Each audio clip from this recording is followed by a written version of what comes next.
DE assessment. The Galactic Assembly convened in their grand chamber, a vast dome of crystalline material that captured and refracted the light of 3 suns.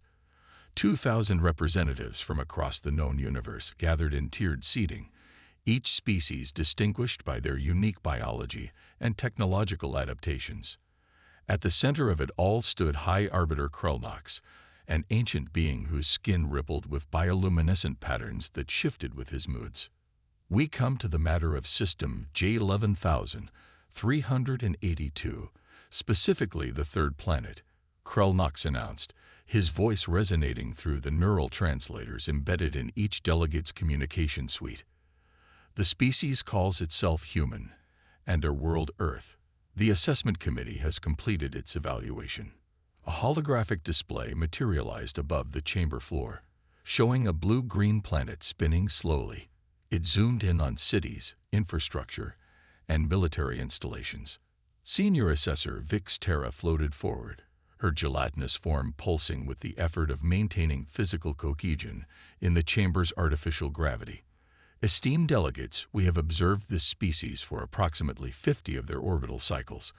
They are bipedal carbon-based organisms with relatively short lifespans averaging less than a century. Their technological development is erratic but accelerating. The delegates murmured as images of human achievements flickered through the display. Primitive spacecraft, nuclear energy facilities, digital communications networks. They appear unremarkable, commented Delegate Joe Brack from the silicon-based Threx Confederation. Why are we wasting valuable assembly time on such an obvious Class 3 civilization? Vix Terra's body pulsed in what translated as mild amusement. That was our initial assessment as well. However, there are anomalies that warrant discussion. The holographic display shifted to show humans in various environments, Arctic explorers trudging through blizzards, deep sea divers among ocean trenches, astronauts floating in the vacuum of space. Their adaptability is exceptional, she continued. Most species evolve for specific environmental niches, but humans modify their surroundings instead of waiting for evolution. They inhabit nearly every biome on their planet. Furthermore, they display unusual cognitive patterns.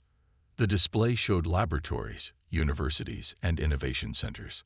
They solve problems through methods that our predictive algorithms find chaotic.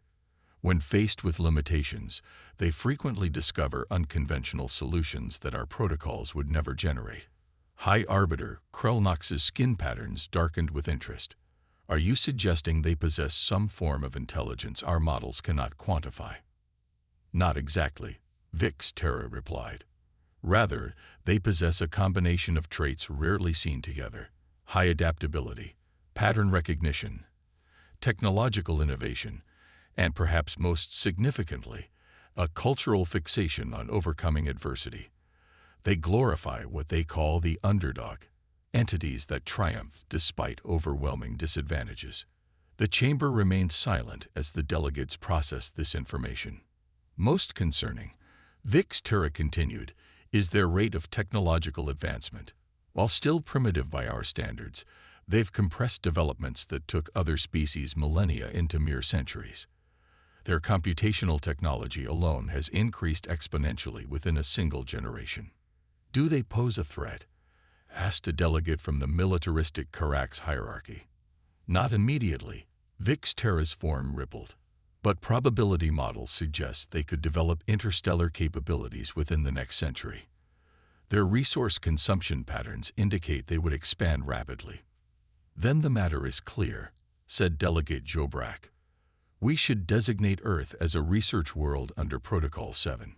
Their genetic material and cognitive patterns could prove valuable. Their planet contains abundant resources, and their labor potential is considerable. This suggestion triggered a cascade of commentary throughout the chamber.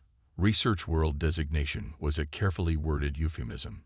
In practice, it meant controlled exploitation, harvesting a planet's resources and utilizing its inhabitants while restricting their technological advancement. High Arbiter Krelnox raised his appendages for silence. We will put it to a vote. The motion is to designate System J11382, Planet Earth, as a research world under Protocol 7, with immediate implementation of containment measures. The voting process was swift and decisive. Of the 2,000 delegates, only 23 voted against the motion. Earth's fate seemed sealed. The motion carries, Krell announced. The containment fleet will deploy immediately. Standard protocol, technological suppression, resource assessment, and population management. As the delegates began to disperse, a junior aide rushed to Vixterra's side, appendages trembling. After a brief exchange, Vixterra pulsed with alarm and immediately approached the High Arbiter. "Arbiter, we have a situation," she said, her form fluctuating wildly. "Our monitoring satellites around Earth have been compromised." Krellnox's bioluminescence flashed with irritation. "Explain." "They disappeared. All of them. Simultaneously." "Impossible," the Arbiter replied. "Those are cloaked observer platforms utilizing phase shift technology. The humans couldn't possibly detect them, let alone disable them." Before Vixterra could respond, the massive display above the chamber flickered and changed. The serene images of Earth vanished, replaced by the face of a human female with dark skin and eyes that seemed to pierce through the very fabric of space separating them. "Greetings, Galactic Assembly," she said, her words perfectly translated through their own systems. "I am Director Amara Okafor of Earth's Extraterrestrial Intelligence Division. We've been monitoring your deliberations with interest." The chamber erupted in chaos. Some delegates fled, others froze in shock, and a few reached for weapons that weren't there. High Arbiter Krellnox maintained his composure, though his skin now pulsed with dark patterns of alarm. "This is impossible. You cannot have breached our security protocols." The human smiled, an expression that many delegates' neural translators flagged as potentially threatening. "Yet here we are. We've been aware of your observation posts for approximately 20 Earth years. Rather than remove them, we found it more instructive to supplement your data stream. You falsified our intelligence." Vixterra's gelatinous form nearly lost cohesion entirely. "We curated it," Director Okafor corrected. "You saw what we wanted you to see. Enough truth to be convincing, but carefully selected to underestimate us. A strategy humans have employed against each other for millennia." The massive doors to the assembly chamber hissed open. A delegation of humans walked in, flanked by several non-human entities that many delegates recognized with shock as representatives from worlds supposedly unexplored by Earth's primitive civilization. "Allow me to introduce Commander Ryu Tanaka of our Interstellar Defense Force," Okafor continued as a stern-faced human male stepped forward, "and Ambassador Lena Rodriguez of our Diplomatic Corps." A third human, tall with silver-streaked hair, nodded politely. "As for our colleagues," Okafor gestured to the non-human entities, "I believe you recognize citizens of the Proxima, Ta Ceti, and Epsilon Eridani systems, worlds you designated as research some time ago, worlds whose freedom we facilitated." High Arbiter Krellnox's skin now pulsed with rapid patterns of alarm. "This is an outrage and a violation of Assembly sovereignty." "Interesting perspective," Ambassador Rodriguez replied, her voice calm. "Just moments ago, you voted to violate our sovereignty and exploit our world. We're simply here to inform you that Earth is not available for designation." "How did you even reach our assembly without detection?" demanded a delegate from the back rows. Commander Tanaka smiled thinly. "Your detection systems rely on identifying specific energy signatures and displacement patterns. We simply don't use those methods." "Impossible," shouted Jobrak. "No civilization develops alternative FTL travel independently." "Unless," Director Okafor interjected, "that civilization was left alone long enough to explore possibilities your standardized development protocols would have suppressed. Humanity excels at finding alternate paths when the obvious ones are blocked." Ambassador Rodriguez stepped forward, her posture relaxed but her eyes alert. "We come with a proposition, not a threat. Earth wishes to join the galactic community, but as equals, not subjects. Before any delegate could respond, the chamber's auxiliary displays activated simultaneously, showing hundreds of locations across assembly space. Military installations, resource depots, communication hubs, all with small unidentified devices attached to them. To demonstrate our sincerity, Commander Tanaka said, his voice now hard as steel, "We've taken the liberty of installing contingency measures throughout your territory. Non-violent, of course, merely insurance." High Arbiter Krellnox's bioluminescence had faded to a dull, frightened pulse. "What do you want?" Director Okafor stepped forward. First, an immediate rescinding of the Research World designation for Earth. Second, similar rescinding for all worlds currently under Protocol 7. Third, a reform of the Assembly to include representation from all sentient species, regardless of technological development stage. "That would upend the entire galactic order," protested Jobrak. "Yes," agreed Ambassador Rodriguez. "That's precisely the point. You have one standard cycle to deliberate," Commander Tanaka added. "We'll await your decision." As the human delegation turned to leave, Director Okafor paused and looked back at the stunned assembly. "Oh, and one more thing. The containment fleet you just dispatched, it's already been contained." The human delegation exited, leaving behind a chamber of shocked delegates, a high arbiter whose skin now displayed patterns never before seen in the Assembly's long history, and a new understanding that the galaxy had just fundamentally changed. In orbit around the Assembly homeworld, the first wave of Earth's true fleet emerged from stealth mode, ships of designs no Assembly engineer would have conceived, powered by principles no Assembly physicist had considered. They didn't come to conquer. They didn't need to. The vote to exploit Earth had been unanimous save for 23 dissenters. Now, every single delegate wished they had voted differently. The HFY. The emergency session of the Galactic Assembly stretched into its 14th hour. What had begun as outrage gradually transformed into dismay as reports flooded in from across Assembly space. The humans hadn't been bluffing. The containment fleet, 12 warships carrying enough firepower to subjugate a small solar system, had been found drifting, all systems offline except life support. No distress signals had been transmitted, no warnings received. They simply stopped. High Arbiter Krellnox's skin had settled into a dull gray pattern that many of the older delegates recognized as profound existential dread, something not seen in an arbiter for 7,000 cycles. "How is this possible?" demanded Grand Marshal Vorka of the Karax hierarchy, his armored exoskeleton clattering as he pounded the speaker's podium. "Those ships carried our most advanced defensive systems." Senior Technologist Grimtall, hastily summoned from the Assembly Science Division, projected a series of schematics. Based on preliminary analysis, the humans employed what appears to be a targeted energy pulse that, well, to put it simply, convinced our systems they should shut down. "Convinced?" echoed Delegate Jobrak incredulously. "Yes," confirmed Grimtall, his tentacles twisting nervously. "They didn't hack our networks or overpower our shields. They communicated directly with our technology at a fundamental level we don't fully understand." The chamber fell silent as the implications sank in. "There's more," Grimtall continued reluctantly.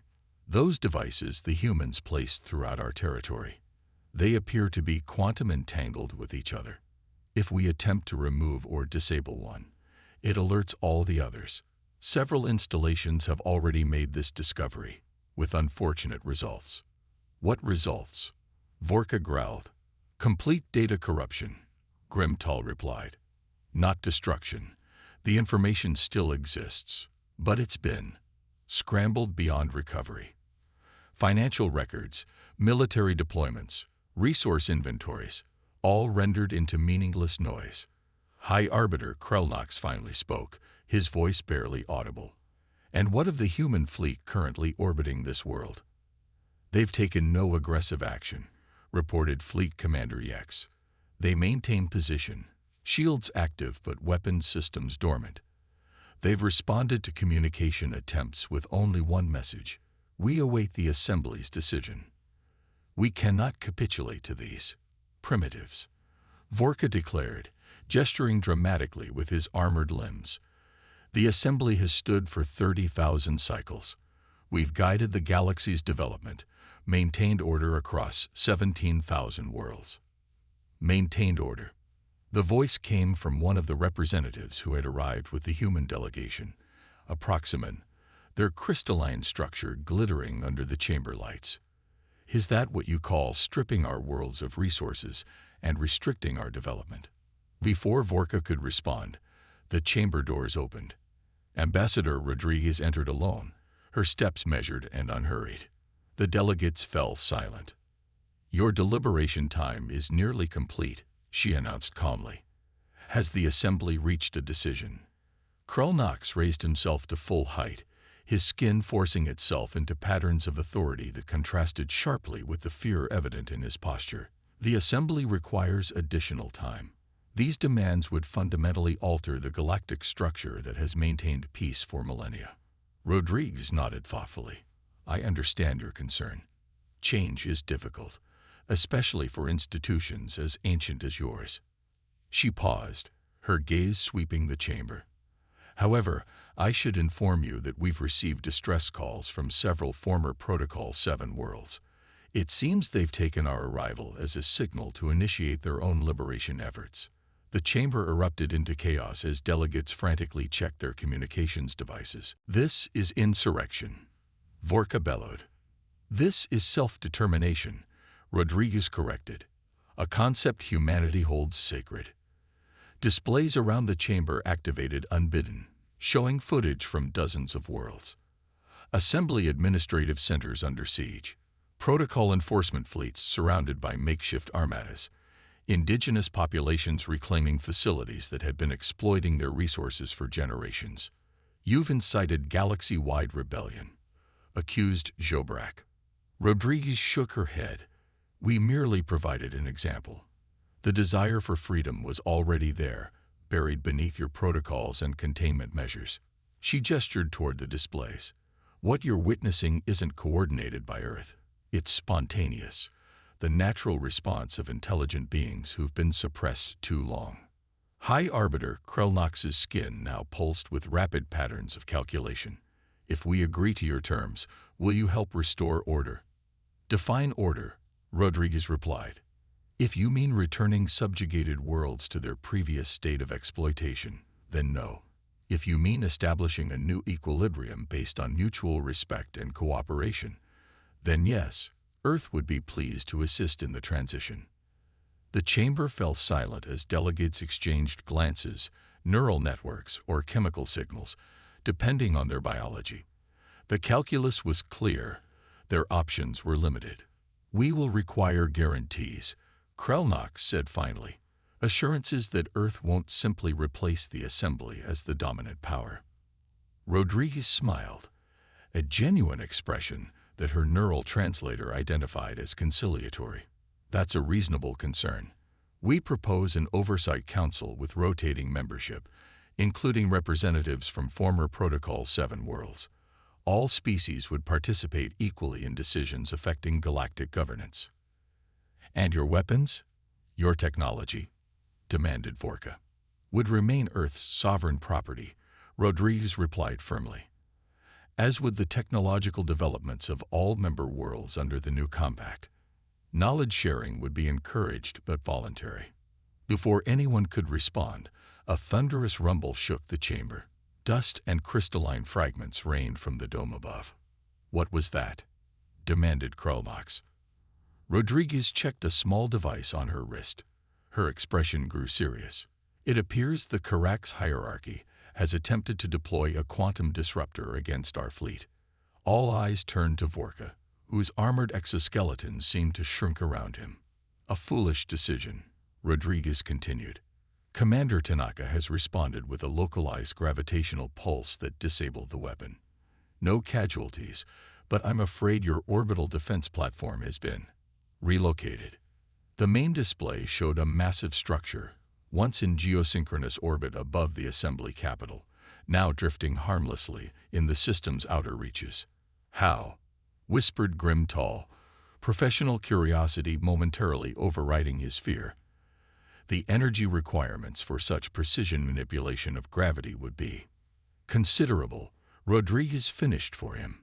Yes, we found efficient solutions to several energy production challenges your scientists are still theorizing about. She stepped closer to the Arbiter's podium. This is your final opportunity for a peaceful transition, Arbiter Krulnox. Earth doesn't wish to rule the galaxy. We've seen enough of our own history to know where empires lead. We simply refuse to be ruled. Krulnox's skin settled into a pattern that hadn't been seen in an arbiter for generations, acceptance of profound change. The Assembly will agree to your terms, with the provision that a transition period be established to prevent economic collapse across integrated systems. Agreed, Rodriguez replied immediately. Director Okafor anticipated this concern. We've prepared a 5-phase implementation plan that should minimize disruption. She produced a small crystalline cube and placed it on the podium. It projected a complex series of diagrams, flowcharts, timetables, and resource allocation models more sophisticated than anything the Assembly's economic division had developed in centuries. You planned for this, Krulnox observed, his patterns shifting to something approximating admiration. Humans are very good at contingency planning, Rodriguez acknowledged, particularly when our survival is at stake. As the details of the transition were discussed, delegates from former Protocol 7 worlds were invited into the chamber, many setting foot in the Assembly for the first time in their species' history. The power dynamics of a 30,000-cycle-old galactic order shifted within hours. 6 months later, Director Amara Okafor stood at the viewport of Earth's orbital headquarters, watching ships from 100 worlds pass through the newly established diplomatic corridor. The Transition Council reports 97% compliance with Phase 2 protocols, reported Commander Tanaka, joining her at the window. Better than projected. Most species are pragmatic when survival is concerned, Okafor replied. Even the Karax have recognized the benefits of cooperation over conflict. And the Assembly, adapting, albeit reluctantly. Arbiter Krulnox has proven surprisingly progressive. His species lives for millennia. Perhaps he's playing the long game. Tanaka nodded thoughtfully. Speaking of long games, the Senate is asking when we intend to share our advanced propulsion technology with our new allies. Okafor smiled. Once the oversight protocols are fully implemented, trust but verify, Commander. And our quantum communication network. That remains classified for now. Some advantages should be maintained until we're certain the new galactic order is stable. A soft chime announced the arrival of Ambassador Rodriguez, who entered the observation deck with a data tablet. The Proximan delegation has invited Earth to participate in their renewal festival, she announced. Apparently, we're being mythologized as liberators already. Discourage that narrative, Okafor replied firmly. We didn't free anyone. We simply created an opportunity for self-determination. The last thing we need is to replace one form of dominance with another. Rodriguez nodded. Already addressed. I suggested we frame it as mutual liberation, all species breaking free from an outdated system. Good. Okafor turned back to the viewport, watching as a massive Assembly diplomatic vessel docked alongside ships from formerly subjugated worlds. What's the latest from our intelligence division about resistance movements? Minimal and disorganized, Tanaka reported. Most of the Assembly species have accepted the new reality. Those who haven't lacked the cohesion to pose a significant threat. And the devices we planted throughout Assembly space. Beam deactivated systematically as each sector completes Phase 2 transition. Rodriguez confirmed. As promised. Okafor nodded with satisfaction. Then we succeeded. Not through conquest, but through choice. Theirs and ours. They thought they could simply vote to exploit us. Tanaka mused, watching the diplomatic procession. They never imagined they'd end up negotiating with us as equals. A common human failing as well, Okafor reminded him. Underestimating those we perceive as less advanced. Let's ensure we don't repeat their mistake. As they spoke, in the grand chamber that had once housed the Galactic Assembly, representatives from 200 worlds, former rulers and former subjects alike, were ratifying the new interstellar compact. Its first article, proposed by Earth and unanimously approved, established the principle that would govern this new era. No species may determine the destiny of another.